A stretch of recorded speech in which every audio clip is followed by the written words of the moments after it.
আসসালামু আলাইকুম। আমার প্রিয় মানুষগুলো সবাই কেমন আছেন? আশা করি সবাই ভালো আছেন। আমিও ভালো আছি। আজকে নতুন আরেকটা ভিডিও নিয়ে আসলাম। পুরা ভিডিওটা দেখার অনুরোধ রইল। আজকে ভিডিওটা শুরু করেছি সকাল থেকে, আর শীতের দিনে রোদ উঠতে উঠতে 8-9টা বেজে যায়। দেখো কত সুন্দর রোদ উঠেছে। আগের দিনের কিছু ভিজা কাপড় ছিল, এখন আমি রোদে শুকাতে দিচ্ছি। কাপড় মেলা শেষ করে এখন ঘর থেকে একটা দা নিয়ে আসলাম, কিছু লাকড়ি কাটবো। আর সকালবেলা আমি লাকড়ি কাটছি, কারণ হলো সারাদিন তো রোদে শুকাতে হবে, আর কিছু ঘরের কাজ করে আমি এখানে লাকড়ি কাটতে এসেছি।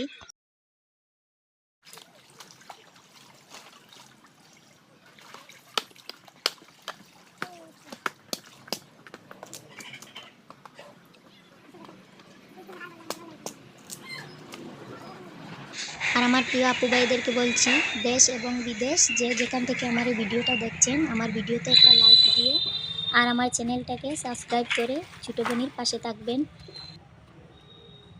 কারো কাছে আমি ছোটো বোনের মতো, আবার কারো কাছে বড় বোনের মতো। আমার চ্যানেলটাকে সাবস্ক্রাইব করে এই বোনটার পাশে তো থাকতে পারেন। আপনারা ভিডিও দেখেন, কেন ভিডিওতে একটা লাইক দেন না আর চ্যানেলটাকে সাবস্ক্রাইব করেন না? দড়িগুলো কেটে কেটে আমি সুন্দর করে রোদে শুকাতে দিলাম, আর আমি সুন্দর করে রোদে দিচ্ছি, কারণ বিকালে তুলতে সহজ যেন হয়। আর আমি এখানে দড়িগুলো মেলতে মেলতে পাখির কিচিরমিচির ডাক শুনছি। ডাক শুনে পাখির আমি এখানে গেলাম, গিয়ে দেখি পাখির কিছু বাসা গাছের উপরে। পাখির বাসা দেখে আমার তো মনে হচ্ছে পাখির বাসাগুলো একদম কাছে গিয়ে দেখি পাখির বাসা। আমি এখানে দাঁড়িয়ে দাঁড়িয়ে ভাবছি যে কীভাবে নামবো বা গাছে উঠবো।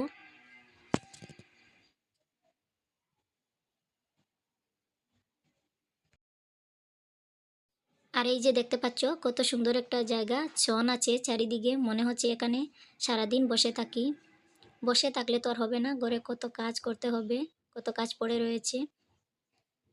আর এই দেখো আমি তো বাচ্চাদের মতো গাছে উঠে গেলাম পাখির বাসা দেখার জন্য। এখানে বর্ষা দিনে পুরা গাছ ভরা থাকে জল, এখন তো জল শুকিয়ে গেছে।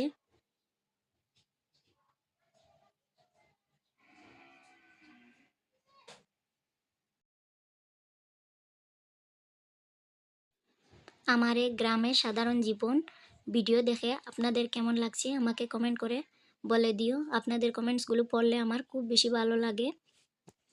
আমি তো এখান থেকে দেখানো যাচ্ছে না পাখির বাসা, কিন্তু আমি দেখতে পাচ্ছি আমার মাথার উপরে। আর এখানে দেখো বন জঙ্গলের মাঝে ঢুকেই দেখো আমার কি অবস্থা হয়েছে, কি যেন কি লেগে গেছে হাতে। আর এখন আমি হঠাৎ করে খেয়াল পড়লো তেঁতুল গাছে কত তেঁতুল হয়েছে, আমি এখন তেঁতুল পাড়তে লেগে পড়লাম। আর এই যে তেঁতুল গাছ দেখতে পাচ্ছ, এই তেঁতুল গাছটা হলো আমার বাবা যখন একদম ছোট ছিল তখনকার তেঁতুল গাছ, এখনো আবু বেঁচে আছে। আর আগের যুগের মানুষ তেঁতুল গাছ দেখলে ভয় পেত, আমরা তো এখন ভূতের ভয় করি না। এই দেখো আমি তেঁতুল পেড়ে এনে মরিচ আর লবণ দিয়ে খাচ্ছি। এখন আমি যাচ্ছি কিছু মাটি আনতে, ফুলের টবে দেব, ফুল গাছ লাগাবো। আমার এই বাড়ির এক পাশে এই খোলামেলা জায়গা থেকে আমরা মাটি সবসময় এনে থাকি। আর এই যে দেখতে পাচ্ছ ছোট বাচ্চারা খেলছে, আমারও মনে হচ্ছে ছোট বাচ্চাদের খেলা দেখে আমিও খেলতে যাব।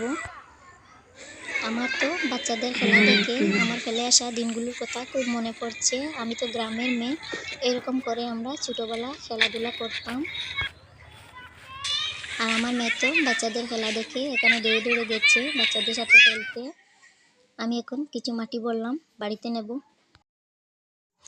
আমি তো মাটি ভরা বাদ দিয়ে বাচ্চাদের খেলা দেখছি, মনে হচ্ছে আমি যদি আবার ওলা ছোটো হতে পারতাম, এরকমভাবে খেলতাম। আমার মেয়ে তো এখান থেকে আসছে না, বলছে বাচ্চাদের সাথে ও নাকি আরও খেলবে। আমি তো ওকে জোর করে বাড়িতে নিয়ে আসলাম। আর এই দেখো বাড়িতে এসে আমি আসলাম আমার সবজি বাগানে, ধনে পাতা নেব আর কিছু সবজি নেব। এই দেখো আমার সবজি বাগানে কত সুন্দর সুন্দর সবজি হয়েছে।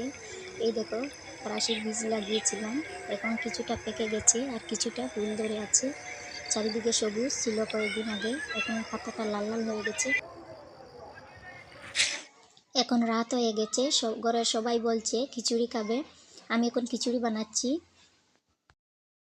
টমেটো, কাঁচামরিচ সব কিছু দিয়ে আমি খিচুড়ি বসিয়েছি। এখন আদা বাটা আর পেঁয়াজ দিয়ে, ধনিয়া পাতা দিয়ে, আমি লবণ দিয়ে খিচুড়ি এখন বসিয়ে দিচ্ছি। আর আমি একদিকে খিচুড়ি বানাচ্ছি আর একদিকে আমার ভাই বাঁশের ভিতরে সবজি রান্না করছে। এই দেখতে পাচ্ছ, এখন বাঁশটা পুড়ছে। ও বলছে খিচুড়ির সাথে সবজি এইভাবে রান্না করে খেতে ভালো লাগে। আমি তো বসে বসে দেখছি, খেতে কীরকম হবে জানি না। ফরাসি বীজ, ফুলকপি, টমেটো সব কিছু মিলিয়েও বাঁশের ভিতরে দিয়েছে। আর এই দেখো, আমার খিচুড়িটা হয়ে গেছে। কিছু গুটাগুটির পর আমি খিচুড়ি নামিয়ে নেব। আর ঘরের সবাই তো অপেক্ষা করছে কখন খিচুড়ি হবে, কখন ওরা খাবে। আমি এখন ধনেপাতা দিয়ে দিলাম। শীতের দিনে রাতে খিচুড়ি আমরা সব সময় খেয়ে থাকি। শীতের দিনে তো খিচুড়ি খেতে ভালো লাগে। আর এই যে দেখতে পাচ্ছ, আমার ভাই বাঁশটা পুড়ে এখন আনছে। বাঁশের ভিতরে সবজি দেখবো কীরকম হয়েছে। এই দেখো, সবজিটা রান্না খুব সুন্দরভাবে হয়েছে। আমি একটু খেয়ে দেখলাম, খেতে তো দারুণ হয়েছে। আর আমার প্রিয় মানুষগুলোকে বলছি, আমার ভিডিওতে যদি কোনো ভুল ত্রুটি হয়ে থাকে বা কথা বলতে কোনো ভুল ত্রুটি হয়ে থাকে, প্লিজ ক্ষমার দৃষ্টিতে দেখবেন। সবার জন্য আমি খিচুড়ি থালে রাখলাম, সবাই আসবে আর খেতে বসে যাবে। থাল দেখে বুঝতে পারছো আমরা কতজন মিলে খাচ্ছি। ঘরের সবাই মিলে একসাথে বসে খাওয়ার মজাটাই আলাদা। আমি কিন্তু এখন খাচ্ছি না, পরে আমি খাবো। এখন সবার খাবার আমি দেখছি।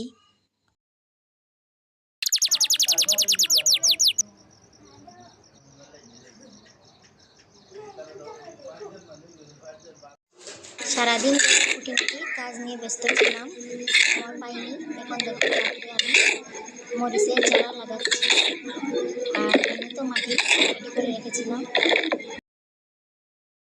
মাটির সাথে কিছু বালিও দিয়েছি।